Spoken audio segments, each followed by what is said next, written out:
This is the Bennie Bar Pilates studio, and today I'm going to be giving you a closer look at the roll-up exercise.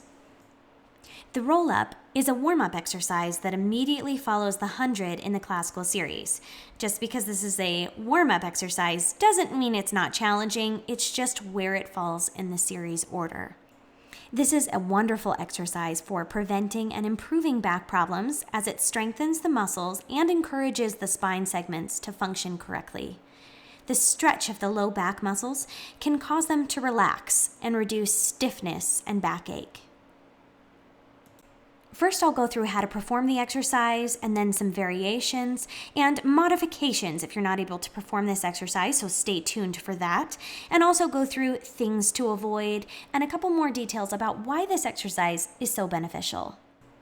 To perform this exercise, lie in a supine position, which is on the back, with the arms reaching overhead, palms facing each other, legs straight out and together. Feet can be in a plantar flexion, or you may find it useful to bring your legs hip distance apart with the feet flexed, which can generally help people when they're trying to get through that tough spot in rolling up. So if you're kind of struggling more as a beginner, take those feet about hip distance apart. Otherwise, you can bring them together and you can try different ways here. Inhale to prepare. Engage the abdominal muscles, and on the exhalation, begin the movement with the arms, followed by the head, neck, and shoulders. Tuck the pubic bone forward and imprint the low back to the mat. Roll forward one vertebrae at a time.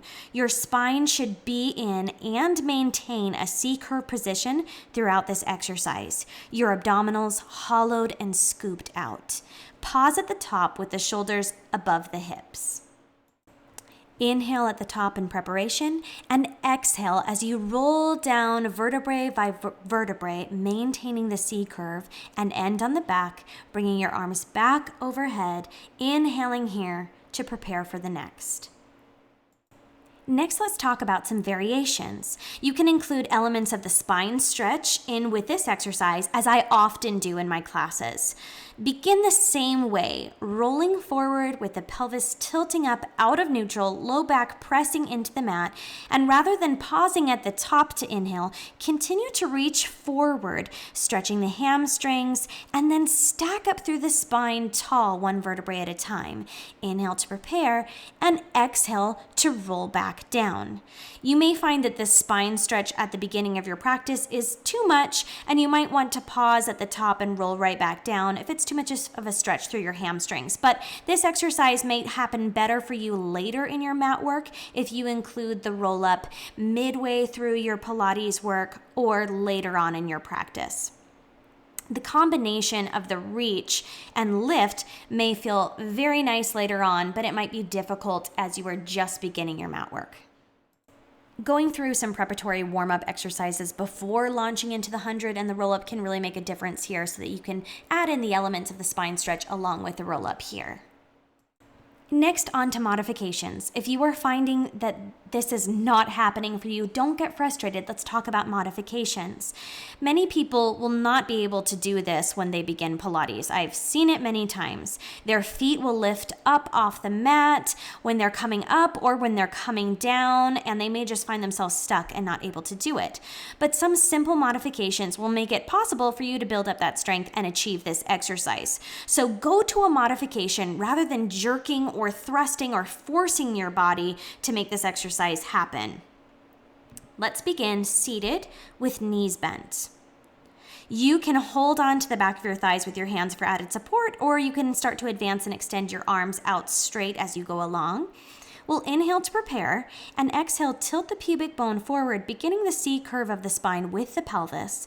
Roll back to wherever you can stabilize with the shoulder blades still off of the mat. Inhale and exhale as you roll back up, straightening the spine as you return above the hips. You can progress this movement to rolling the whole way down to the mat. And from here, you may need the support of holding onto your legs to help you roll back up. This will happen over time. If you practice with these modifications, you will soon find yourself doing a full roll-up, so don't get discouraged. Next, let's talk about things to avoid which may hinder your progress in actually getting you into that full roll-up exercise. Jerking or throwing yourself forward in order to get up and plopping down as you're rolling back down. You really want to be engaging and rolling up and down slowly in order to get the benefits of this exercise. The movement should appear smooth and effortless, and the gentle C curve of the body should remain constant when lifting or lowering the trunk. If you're not able to do this with your body fully extended, starting from that supine position and rolling the whole way back down, you just stack the knees up, go to that modification, and strive to keep it smooth and effortless as you gently roll through, and you will build that strength. Another thing to avoid is trying to keep the spine straight and the chest open and kind of hinging through the back. I see this quite often, and you will physically miss the point of the exercise if you don't understand the C curve. You also risk placing strain in places that it doesn't belong if you're not rolling through the spine in a C curve. One visualization that I believe is very useful for this is to imagine holding the reins of a horse and being gently raised off the mat while your spine peels up and then lowered back down one vertebrae at a time. Remember that this is a rolling motion, that you're almost being pulled up and then gently laid back down, rather than taking this to a place where we look or feel like Frankenstein. There are exercises where we do keep the chest nice and open, like the teaser, where our back is straight, but this is not one of them. We want to be, rather than this straight back position, we want to be in a C curve. I love to teach my clients on the springboard with the exercise, the roll back, using the rollback bar. Here in this position, when we're holding onto the rollback bar for support and it's giving us extra weight, we start the C curve by tucking the pubic bone forward, coming into that C curve, hollowing it out the abdominals, and rolling back one vertebrae at a time, just as we do in the roll up. And then we lengthen into a nice long spine, inhale to prepare, and exhale, roll back up the same way we do in the roll-up exercise. This is really beneficial to teach this way because you literally are being pulled by that rollback bar. So not only can you visualize holding onto the reins of a horse and it pulling you up, it's helping you to do so. So I've seen many clients start out with the rollback on the springboard, and then they transition so smoothly into doing the roll up on the mat because they've learned what it feels like to hollow out in that C curve and engage those muscles, and they've had help doing so. If you don't have a Pilates springboard at home, I recommend taking a resistance band and looping it through an anchor that you hold in a door, and then taking some kind of stick or pole and taking it through the resistance bands to hold onto it like this so you can roll back with that assistance and roll forward. You will be working that area like crazy and also teaching and sculpting your muscles how to do that.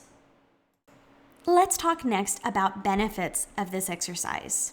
Obviously, this strengthens the core, which we all are trying to do in everything, right? We also get spine mobility happening, and we're creating space between the vertebrae of our spine. So many back problems are caused by the compression in between our vertebrae. Long periods of sitting can cause that disc compression and lead to premature degeneration. So this reverses that and helps your spine.